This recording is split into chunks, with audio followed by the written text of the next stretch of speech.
Hello, villagers! It's time again for the weekly word. And this week I've chosen the word fortitude. It might seem like an odd word to choose, but we find ourselves kind of in strange times these days. And it's time that we strengthen ourselves. When I looked up in the dictionary the definition of fortitude, it said mental and emotional strength in facing difficulty, adversity, danger, or temptation courageously. Mental and emotional strength. Wouldn't it be nice to have mental and emotional strength?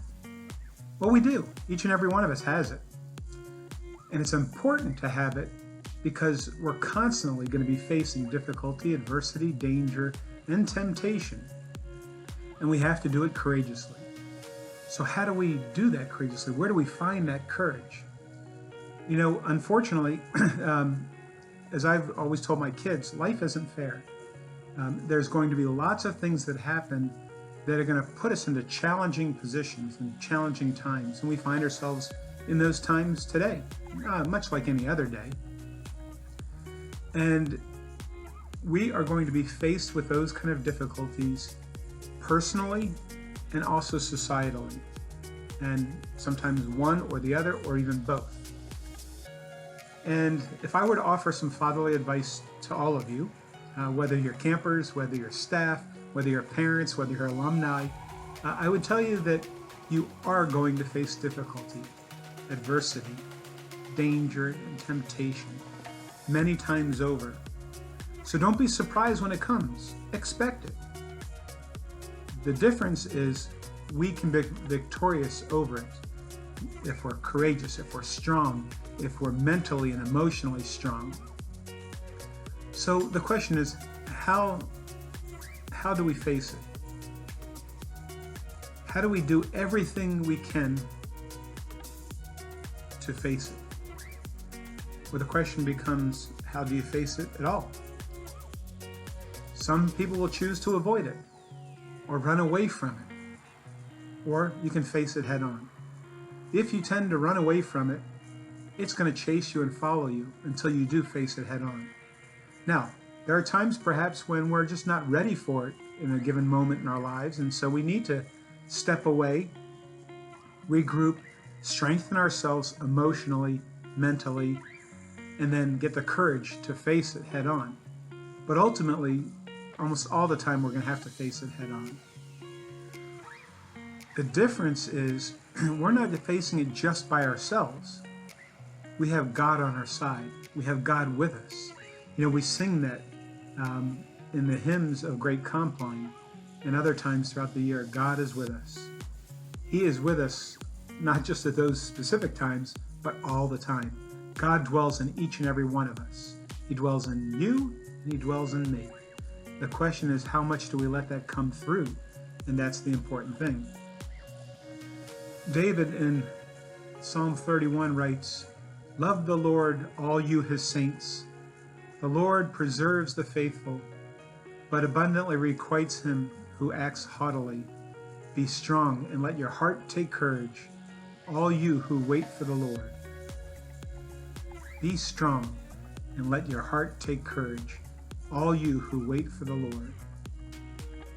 That's where we find the courage. That's where we are able to be strong, is within the Lord. We wait for Him. He is with us. One of my favorite stories is Footprints in the Sand. And I'm sure many of you have heard it. Many of you have probably seen the picture or the painting or the drawing of it, where you see these footprints in the sand. There's two sets of footprints along the way, and then at one point it becomes one set of footprints and eventually becomes a second set of footprints. And I'm just going to paraphrase the story. But the long and short of it is that so often, you know, we're walking side by side with God. He's walking with us. And there's a difference there, whether we're walking with Him or He's walking with us. He's always walking with us, by the way. The question is, how often are we walking with Him? Well, when we give in to temptation and we wander astray, then we're not walking with Him. But in this particular story, Footprints in the Sand, where you have two sets of footprints, and it comes down to one set of footprints, that one set of footprints is when God is carrying us. in those difficult times, in those struggles, in those sorrows, in those moments of grief, whatever it might be. Those footprints, if you look at them closely in the sand, they're deeper because God is carrying you and me. He never abandons us. Even if we want to abandon him, he never abandons us. As a matter of fact, he carries us through those most difficult moments. Be strong and let your heart take courage, all you who wait for the Lord. In the book of Joshua, there's a passage that I want to share with you. It's when Moses passes away, and then the leadership of the people falls upon Joshua. So bear with me, it's about 9 verses here. After the death of Moses, the servant of the Lord said to Joshua, the son of Nun, Moses' minister, Moses my servant is dead. Now therefore arise, go over this Jordan, you and all this people, into the land which I have given to them, to the people of Israel. Every place that the sole of your foot will tread upon I have given to you, as I promised to Moses. From the wilderness and this Lebanon as far as the great river, the river Euphrates, all the land of the Hittites to the great sea toward the going down of the sun shall be your territory. No man shall be able to stand before you all the days of your life. As I was with Moses, so I will be with you. I will not fail you or forsake you. Be strong and of good cheer. Be strong and of good courage. For you shall cause this people to inherit the land which I swore to their fathers to give them. Only be strong and very courageous, being careful to do according to all the law which Moses my servant commanded you. Turn not from it to the right or to the left, that you may have good success wherever you go. This book of the law shall not depart out of your mouth, but you shall meditate on it day and night, that you may be careful to do according to all that is written in it.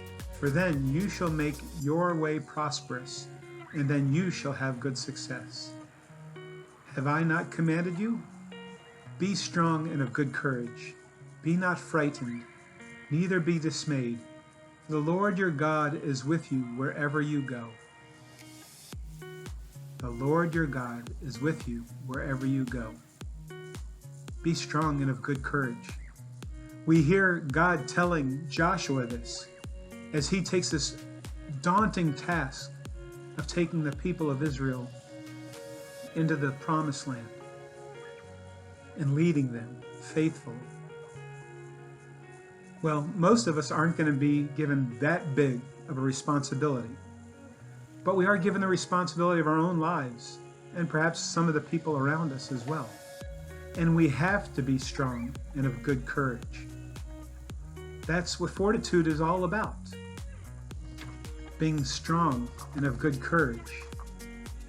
Being mentally and emotionally being mental and emotional strength in facing difficulty, adversity, danger, or temptation courageously.